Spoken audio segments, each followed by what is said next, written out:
오후 예배를 준비하면서 저는 어떤 말씀과 은혜를 여러분들과 함께 나눠야 할까 생각하면서 지냈습니다. 그러다 이번 다니엘 기도의 첫째 날 말씀, 하나님을 쉬지 못하시게 하라라는 제목의 말씀을 듣던 중에 다시 떠올리고 묵상하게 되었던 본문 말씀을 이 시간 함께 나누고자 합니다. 오늘 말씀을 살펴보면서 이처럼 행하여서 하나님을 쉬지 못하게 하는 우리 생명의 전원교회 모든 성도 되시길 주님의 이름으로 축복합니다. 우리 함께 읽은 이 본문의 이야기는 우리가 잘 아는 내용입니다. 바로 르비딤에서의 아말렉 전쟁입니다. 이 르비딤이라는 곳은 오늘날에는 시나이 반도에 있는 와디 파얀이라고 불리는 곳입니다. 출애굽을 한 이스라엘 백성들이 기적적으로 홍해를 건너서 도착한 곳이 바로 이 르비딤이었죠. 산악지형이 굉장히 많은 이 시나이 반도 남부 쪽에서도 아주 드문 평평한 지대로서 진영을 세우기 좋고 머물기 참 좋은 곳이 이 르비딤이었다고 할 수 있습니다. 본문 8절 말씀에서 그때에 아말렉이 와서 이스라엘과 르비딤에서 싸우니라 라고 말하고 있습니다. 여기 본문 8절에 나오는 이 그때에는 언제를 말하는 것일까요? 그때는 앞에 있는 17장 1절부터 7절의 상황을 가리키고 있습니다. 이 홍해를 건너서 신광야 르비딤에 도착한 이스라엘 백성들은 굉장히 목이 말라 있었습니다. 마실 것을 달라고 모세에게 요구합니다. 모세는 그들에게 하나님을 시험하지 말라라고 말을 했지만 백성들은 왜 우리를 이 마실 물 하나도 없는 이 광야 땅까지 끌고 와서 우리를 죽게 하느냐라고 모세를 원망합니다. 이제 곧 있으면 백성들이 모세를 돌로 치고 반역하여서 죽이고 애굽으로 돌아가자라고 말할 정도까지 분위기가 굉장히 험악해지니까 모세는 하나님께 엎드렸습니다. 하나님께서는 그에게 주신 하나님의 지팡이로 호렙산에 올라가서 그 반석을 쳐라라고 말씀하시고 장로들과 함께 올라간 이 모세는 그곳에서 이 반석을 치자 거기서 생수가 물이 솟아나게 하신 표적을 보이셨지요. 그래서 그곳 이름을 여호와께서 우리 중에 계신가 안 계신가 시험하였으므로 마사 혹은 무리바라고 불렀다라고 앞에 7절 말씀에서 말해주고 있습니다. 바로 그때, 바로 이때 이제 이 르비딤에서의 반역이 조금 누그러지고 있는 바로 그때 아말렉이 이스라엘에게 쳐들어온 것이죠. 참으로 이스라엘에게 녹록치 않은 환경입니다. 우리말에서 엎친 데에 덮친 적이라는 말이 바로 이 상황이 아닐까 싶습니다. 반역하고 이제 반란을 일으킨 그 시점에서 그 일이 조금 이제 해결되는 것처럼 보이니까 아말렉이 쳐들어오는 것이죠. 아말렉이 쳐들어오기 직전까지 이스라엘은 심각한 내부 분열의 위기에 빠져 있었습니다. 자신들의 지도자를 죽이는 반역을 꾀할 정도로 이 분위기는 최악이었고 그것이 하나님의 개입으로 인해서 이제 막 해결되어 가는 시점에 아말렉의 군대가 쳐들어와서 그들과 싸우게 되었습니다. 이 전쟁이라는 것에 굉장히 중요한 것 중에 하나가 병사들의 사기입니다. 투지라고도 부를 수 있을 텐데요. 싸우고자 하는 의지입니다. 이러한 군대의 사기 혹은 투지는 아주 오랜 전쟁의 역사와 궤를 같이 하고 있습니다. 칼과 창과 같은 냉병기를 쓰던 시대는 더욱 그러했습니다. 무기와 병기가 아무리 좋더라도 그것을 가지고 싸울 병사들의 사기, 병사들의 투지가 꺾이게 되면 그 군대는 오합지졸이 되고 맙니다. 특별히 지도자를 잃을 때 이런 아노미 현상이 일어나서 패배한 전쟁이 굉장히 많음을 우리는 역사 속에서 잘 알고 있습니다. 적의 적은 나의 친구라는 격언이 있을 정도로 이러한 내부에서 분열이 일어나고 내분이 일어나는 것은 결국 공동체를 와해시키고 투지를 꺾어버리는 것이지요. 이처럼 정신적으로 이스라엘은 이미 와해되어 있었고 이미 분열되어 있었고 이미 전쟁을 치를 투지를 잃어버린 상황이었던 것입니다. 비단 이런 멘탈리티적인 문제만 있었던 것은 아닙니다. 실제로 이스라엘은 전쟁을 수행할 능력이 실제로 없었습니다. 바로 직전까지 우리가 마실 물이 없다라고 말했던 것처럼 이 전쟁의 필수적인 요소인 보급조차 제대로 되지 않는다는 사실을 우리는 쉽게 알 수 있다는 것이죠. 물을 마시지도 못하고 먹을 것도 없던 이 시기에 그들이 전쟁을 치를 만한 그런 능력이 없었던 것입니다. 또한 이스라엘 백성들에게 이 르비딤이라는 장소는 자기들이 전혀 알지 못하는 새로운 땅이었습니다. 이제 막 들어와서 조금 평평한 땅을 만났으니까 우리가 좀 쉬자라고 있던 땅이 이 르비딤이었죠. 어디서 전쟁을 치르는 게 유리할지, 이 전쟁이란 것은 전략과 전술이 굉장히 중요한데 전략과 전술을 짤 그런 틈조차 없고 어느 땅인지, 이 땅이 무슨 땅인지 알지 못하니까 어디서 싸워야 유리할지 알지 못하는 그런 환경 가운데서 이 아말렉과의 전쟁을 맞이하게 된 것입니다. 반면 이들을 쳐들어온 이 아말렉은 모든 부분에서 이점을 차지하고 있었습니다. 이스라엘 60만 백성을 다 약탈하게 되면 엄청난 양의 재화가 들어오게 될 것이 명백하기 때문에 그들의 투지는 굉장히 높았습니다. 심지어 이스라엘에게 전투를 치를 무기나 마땅한 보급이 없다는 것을 그들이 보았을 때 그들은 더욱 사기가 하늘을 찔렀을 것입니다. 이스라엘은 이제 자기네들 손바닥 위에 있고 이제 삼키기만 하면 된다고 생각했을 것입니다. 지형도 마찬가지지요. 지형에 대한 숙지도 아말렉에게 훨씬 유리했을 것입니다. 이스라엘은 처음 받는 땅이지만 아말렉에게는 너무 익숙한 땅이었던 것이죠. 이처럼 이스라엘이 지금 아말렉과 마주하고 있는 이 상황은 승리는 고사하고 전쟁 자체가 성립되지 않는 상황이라고 할 수 있습니다. 아말렉이 쳐들어오게 되면 그들은 반드시 패하여 다 죽을 수밖에 없는 운명이었습니다. 바로 그때 두 사람이 각기 다른 행동을 하고 있는 모습을 오늘 본문에서 말해주고 있습니다. 한 사람은 산 꼭대기로 향하였고 한 사람은 산 아래로 향하고 있습니다. 9절 말씀입니다. 모세가 여호수아에게 이르되 우리를 위하여 사람들을 택하여 나가서 아말렉과 싸우라.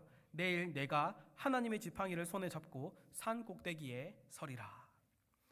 산 꼭대기로 향한 사람은 모세였고 산 아래로 향했던 사람은 여호수아였습니다. 산 꼭대기에서는 무슨 일이 있습니까? 10절 하반절부터 11절까지 우리가 함께 읽도록 하겠습니다. 모세와 아론과 훌은 산 꼭대기에 올라가서 모세가 손을 들면 이스라엘이 이기고 손을 내리면 아말렉이 이기더니 모세는 그의 형 아론과 매형 훌과 함께 산 꼭대기로 올라갔습니다. 그리고 거기서 손을 들었습니다. 12절 말씀에서는 모세가 피곤하여서 손이 내려오자 옆에 있던 아론과 훌이 바위를 가져와서 모세 아래에 두고 모세가 거기에 앉게 하고 이렇게 두 사람은 양쪽에서 모세의 각각 한쪽 팔들을 잡고 서 있는 모습이 나오고 있습니다. 바로 이 그림처럼 말이죠. 반면 산 아래에서는 치열한 전투가 벌어졌습니다. 10절 상반절 말씀입니다. 여호수아가 모세의 말대로 행하여 아말렉과 싸우고 그리고 마침내 아론과 훌의 도움으로 모세가 전쟁에서 승리하기까지 손을 해가 질 때까지 들고 있자 13절 말씀에서 여호수아가 칼날로 아말렉과 그 백성을 쳐서 무찌르니라 라고 승리하였음을 보여주고 있습니다. 기적적인 승리 그 자체인 것이죠. 이것은 기적입니다. 앞서 말씀드린 대로 이 전쟁은 성립 자체가 불가능한 전쟁이었고 반드시 질 수밖에 없는 전쟁이었음에도 불구하고 그들이 승리하였다는 것입니다. 우리는 물론 이 말씀을 전지적 작가 시점에서 보고 있습니다. 전체적으로 다 알고 있기 때문에 이것이 별로 큰 기적처럼 느껴지지 않습니다. 하지만 당시에 있었던 이 이스라엘 사람들에게 이것은 기적 그 자체입니다. 우리는 전쟁이 하나님의 것이라는 사실을 성경 전체를 보아서 알고 있지만 이 전쟁도 하나님께서 싸우시고 하나님께서 이기실 것을 이미 알고 있어서 우리에게는 별로 큰 기적이 아닌 것처럼 보이지만 당사자인 이스라엘의 관점에서 봤을 때 이 전쟁을 치르신 분이 누구신가, 이 전쟁을 승리하게 하신 분이 누구신가를 그들이 깨달을 수 없었던 것이죠. 그들은 자기의 손으로 싸워서 이길 것처럼 보였을 것입니다. 그래서 하나님께서는 14절 말씀에서 모세에게 말씀하십니다. 14절 말씀을 제가 읽어드리겠습니다. 여호와께서 모세에게 이르시되 이것을 책에 기록하여 기념하게 하고 여호수아의 귀에 외워 들리라. 내가 아말렉을 없이하여 천하에서 기억도 못하게 하리라. 하나님께서는 이들에게 가르쳐주고 싶으셨던 것입니다. 너희가 도무지 승리할 수 없는 이 전쟁을 이길 수 있었던 힘이 어디에 있느냐? 바로 여호와 하나님, 그분께 있다, 나에게 있다라고 하나님께서는 이들에게 말해주고 싶으셨던 것이지요. 이 전쟁이 하나님의 것이며 앞으로 가나안 정복 전쟁을 진두지휘하게 될 여호수아의 귀에 외워 들리라라고 말할 정도로 책에 기록하여서 그 모든 후손들에게 모든 전쟁의 신은 하나님이시고 모든 전쟁의 주관자는 하나님이시라는 사실을 그들에게 가르치게 하시고, 그리고 그들이 깨달아 하나님께 영광 돌려드리도록 하기 위해서 하나님은 이처럼 말씀하셨던 것입니다. 모세는 하나님의 그 뜻을 따라 제단을 쌓고 여호와께서 맹세하시기를 여호와가 아말렉과 더불어 대대로 싸우리라 하셨다라는 의미로 그 제단의 이름을 여호와 니시, 여호와는 나의 깃발이시다라는 의미로 짓는 것으로 본문이 마치고 있습니다. 우리가 본문을 가만히 살펴보면 하나님은 14절에만 잠시 등장하는 것처럼 보입니다. 여호와께서 이와 같이 말씀하시니라 라고 말했던 이 14절에만 나오고 있는 것처럼 보입니다. 실제로 이 아말렉이 쳐들어왔을 때 하나님은 보이지 않는 것처럼 우리에게 보여집니다. 모세와 여호수아만 나타나는 것처럼 보이기 때문이죠. 하지만 하나님은 모세와 함께 산 꼭대기에 계셨습니다. 우리 9절 하반절을 다시 한번 읽도록 하겠습니다. 9절 하반절입니다. 내일 내가 하나님의 지팡이를 손에 잡고 산 꼭대기에 서리라. 하나님의 지팡이를 손에 잡고 내일 내가 산 꼭대기에 서리라. 이 하나님의 지팡이, 이 지팡이가 어떤 지팡이입니까? 모세가 미디안 땅에서 목자가 되어서 자기 양들을 40년 동안 치던 바로 그 지팡이입니다. 그런데 이것을 본문은 하나님의 지팡이라고 칭하고 있습니다. 그 이유가 무엇입니까? 하나님께서 모세와 처음 만나시고 그에게 말씀하신 출애굽기 4장 17절 말씀을 제가 읽어드리겠습니다.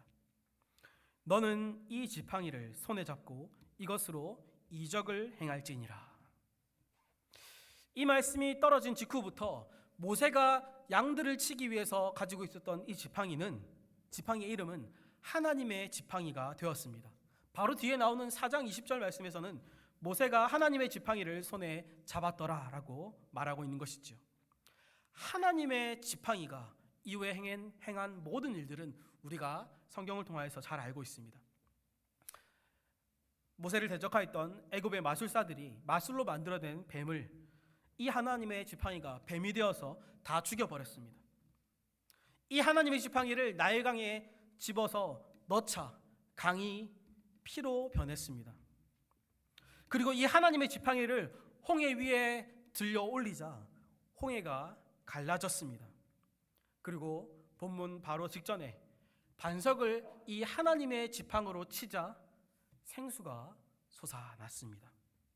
즉 이 하나님의 지팡이는 하나님께서 자기 백성들과 함께 하심이다라는 하나님의 임재의 상징이요, 하나님의 처소 그 자체를 상징하고 있는 것입니다. 명시적으로 하나님이 이렇게 일하셨다, 하나님이 이렇게 우리와 함께 하셨다라고 나오지 않지만 하나님은 여전히 모세와 함께 산 꼭대기에 계셨던 것입니다. 아까 봤던 그 그림을 보여주십시오. 그 그림이 이것을 참 잘 묘사하고 있는 것 같습니다. 모세가 빈손으로 손을 들고 있는 것이 아니라 그 앞에 있는 그림을 보여주십시오. 모세가 빈손으로 손을 들고 있는 것이 아니라 이 오른편 손에 지팡이를 쥐고 있는 이 그림, 이것이 바로 하나님의 함께하심, 하나님의 임재를 보여주고 있는 것이 아닐런지요. 이 하나님의 지팡이가 가진 하나님의 임재로서의 상징은 이후에 광야 생활 중에 하나님의 규례를 따라 만든 천막, 거룩한 천막, 성막으로 이어지게 되었습니다. 하나님의 지팡이는 성막이 되었습니다. 그리고 더욱 가시적으로 이스라엘 백성과 함께 하셨습니다. 그리고 그 성막은 솔로몬이 지은 성전이 되셨습니다. 그리고 그 성전의 성소와 지성소를 나누던 휘장을 가르시고 막힌 담을 허무신 예수님으로 인해서 그 하나님의 임재, 하나님의 함께하심은 저와 여러분 안에 실제하여 계신 성령 하나님이 되셨습니다. 하나님의 지팡이는 성막이 되셨고, 성막은 성전이 되었고, 성전은 우리 안에 거주하시는 성령 하나님이 되신 것입니다. 본문에서 모세의 손에 들린 지팡이로서 함께 하신 하나님은 오늘날 저와 여러분에게는 친히 우리 안으로 들어오셔서 우리와 함께 사시는 성령 하나님이 되신 것입니다. 아말렉과의 전쟁에서 함께 하신 하나님은 오늘도 우리와 함께 하시는 성령 하나님이십니다. 우리의 인생 가운데서도 본문의 르비딤의 이 아말렉의 전쟁처럼 엎친 데 덮친 격과 같은 고난과 환란이 시시때때로 닥쳐오게 될 것입니다. 이미 닥쳐온 그런 고난들도 많이 경험하셨을 것입니다. 이제야 좀 한 곱이 넘긴 것 같아서 한숨을 쉬게 될 때에 더 큰 고통이 연이어서 찾아오는 경우가 있습니다. 파도처럼, 거부할 수 없는 파도처럼 고통이 연속해서 닥쳐올 때에 우리 마음이 낙심될 수밖에 없는 것이죠. 오전 공예배 우리 목사님을 통해서 말씀을 들은 대로 이러한 어려움들, 이러한 고통들은 우리의 어떠함과 상관없이 찾아오기도 합니다. 그때 우리는 기억해야 합니다. 이런 파도와 같이 계속해서 밀려오는 이 어려움 가운데에서 엎친 데 덮친 것과 같은 고난이 우리에게 닥쳐오는 바로 그 상황 가운데서 전쟁과 같은 우리의 인생의 고통을 견디게 만드시고 승리하게 하시는 분은 오직 우리 안에 거하시는 성령 하나님밖에 없다는 사실 말입니다. 산 꼭대기로 모세가 향하여 갔던 것처럼 우리도 우리 안에 거주하시는 성령 하나님께로 나아가야 한다는 것입니다. 우리는 우리에게 오는 여러 가지 어려움의 이유와 그 의미를 다 알 수 없지만 우리 안에 내주하시는 성령 하나님을 통해서 하나님께서 이런 어려움과 고통 가운데에서도 우리와 함께 계시겠다라는 이 약속을 단 한 번도 잊으신 적도 버리신 적도 없다는 사실을 신뢰하여야 한다는 것이지요. 그럴 때 우리는 파도처럼 계속해서 밀려오는 여러 어려움 가운데서도 좌절과 낙심 대신 나의 선장되어 주시는 하나님을 신뢰함으로 세상이 줄 수 없는 평강을 누릴 수 있게 되는 것입니다. 그러므로 우리는 하나님께서 쉬지 않게 하기 위해서 우리 안에 거주하시는 하나님께로 나아가야 할 것입니다. 그런데 말입니다. 하나님의 이러한 임재는 산 꼭대기 모세의 지팡이에만 있었던 것이 아니었습니다. 하나님은 산 아래에도 계셨습니다. 산 아래를 향해 갔던 여호수아와 하나님은 함께 계셨던 것입니다. 13절 말씀입니다. 여호수아가 칼날로 아말렉과 그 백성을 쳐서 무찌르니라. 예레미야 12장 12절 말씀은 이렇게 말합니다. 파괴하는 자들이 광야의 모든 벗은 산 위에 이르렀고 여호와의 칼이 땅 이 끝에서 저 끝까지 삼키나니 모든 육체가 평안하지 못하도다. 여호와의 칼, 그 여호와의 칼날이 여호수아와 함께 하였던 것이지요. 하나님은 산 꼭대기에서 하나님의 지팡이로 모세와 함께 계셨을 뿐만 아니라 여호와의 칼날로 여호수아와 산 아래에서 함께 계시고 모든 대적들을 친히 무찌르셨던 것입니다. 본문에서 모세 당시의 대적 원수는 아말렉이었습니다. 눈앞에 보이는 대적은 아말렉이었습니다. 그렇다면 오늘날 저와 여러분이 맞이하고 있는 대적은 누구입니까? 우리가 맞이하고 있는 우리의 대적은 공중의 권세 잡은 자, 악한 마귀입니다. 마귀는 오늘도 우는 사자와 같이 우리 주변을 배회하며 우리를 유혹하여 삼키고자 틈을 살피고 있습니다. 그러므로 사도 바울은 에베소서 6장 10절로부터 17절 말씀에서 이렇게 말하고 있습니다. 우리가 함께 읽도록 하겠습니다. 끝으로 너희가 주 안에서와 그 힘의 능력으로 강건하여지고 마귀의 관계를 능히 대적하기 위하여 하나님의 전신갑주를 입으라. 우리의 씨름은 혈과 육을 상대하는 것이 아니요 통치자들과 권세들과 이 어둠의 세상 주관자들과 하늘에 있는 악의 영들을 상대함이라. 그러므로 하나님의 전신갑주를 취하라. 이는 악한 날에 너희가 능히 대적하고 모든 일을 행한 후에 서기 위함이라. 그런즉 서서 진리로 너희 허리띠를 띠고 의의 호심경을 붙이고 평안의 복음이 준비한 것으로 신을 신고 모든 것 위에 믿음의 방패를 가지고 이로써 능히 악한 자의 모든 불화살을 소멸하고 구원의 투구와 성령의 검 곧 하나님의 말씀을 가지라. 아멘. 여호수아의 칼날, 여호수아와 함께 하신 성령 하나님의 그 칼날이 무엇입니까? 에베소서 6장 17절에서 말해준 대로 성령의 검, 곧 하나님의 말씀 아니겠습니까? 하나님은 우리 안에 내주하시는 성령 하나님으로 우리를 위하여 간구하시고 우리와 함께 계실 뿐만 아니라 우리에게 검을 쥐어주십니다. 성령의 검, 하나님의 말씀이라는 검을 쥐어주시고 마귀를 대적하도록 도우십니다. 하나님은 말씀이라는 무기를 우리에게 제공하시고 대적을 쳐서 무찌르도록 인도하십니다. 그러므로 산 꼭대기에 계신 하나님은 산 아래에서도 함께 계시는 것이지요. 우리 성령 하나님께 나아갈 때, 우리의 내면으로 나아가서 성령 하나님께 기도하면서 나아갈 때뿐만 아니라 우리의 삶의 현장으로 나아가서 실제적으로 대적 마귀가 우리를 유혹하는 그 유혹의 세상 가운데서 살아가는 그 순간 가운데서도 하나님은 우리의 무기 되어주시고 우리 하나님의 말씀이 우리의 실제가 되어주셔서 우리를 이기게 하신다는 것입니다. 그러므로 하나님은 산 꼭대기에서뿐만 아니라 산 아래에서도 우리와 항상 함께 계십니다. 이처럼 우리의 대장이 성령 하나님이시고 우리의 무기가 하나님의 말씀일진데 세상 어떤 것이 우리를 위협하며 우리를 넘어뜨릴 수 있겠습니까? 이 하나님을 붙드는 우리 모든 성도 되시길 바랍니다. 마지막으로 하나의 부탁을 더 드리고자 합니다. 산 꼭대기에서 모세가 하나님의 지팡이를 든 손을 들게 되면 이스라엘이 이기게 되고 내리게 되면 아말렉이 이기게 되었다라고 본문은 말해주고 있습니다. 모세가 그의 손에 하나님의 지팡이의 손에 들고 하나님께 손을 들었을 때 그가 한 것이 무엇이겠습니까? 그냥 이렇게 벌서듯이 손을 들고 있었을까요?